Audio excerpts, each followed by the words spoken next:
এক প্লেটে 3টে পরোটা, একটা সেদ্ধ ডিম, আনলিমিটেড তরকারি,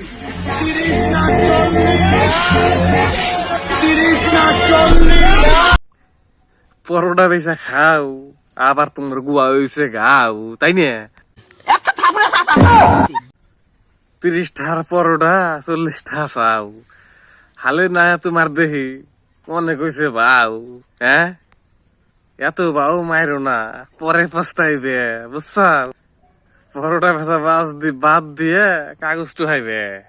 হ্যাঁ, তাই কইতেছি 30টার পরোটা, যে 30টায় বেচতাও, তোমার এখন ওই পরোটার দাম 40টা হয়েছে। তুমি এখন বাইরে লইছো না, এই ভালো ভালো না, বাঘে দিন খাইবো, বুঝছাও? দিন বাঘে খাইবো। তোমার গার মারার টাইম চলে আইছে, তোমার গার মারবো পাবলিকে। তুমি বেশি উঠতেছাও না রাজু, তোমার গুয়াই কইলাম না গা হয়েছে, ওষুধ না টাইম পাইবে না। কাগজ টোহাতি পুঙ্গার ছাল খাইবো কায়, বুঝছাও? বাদ দাও, সিনালি ব্যবসা বাদ দাও।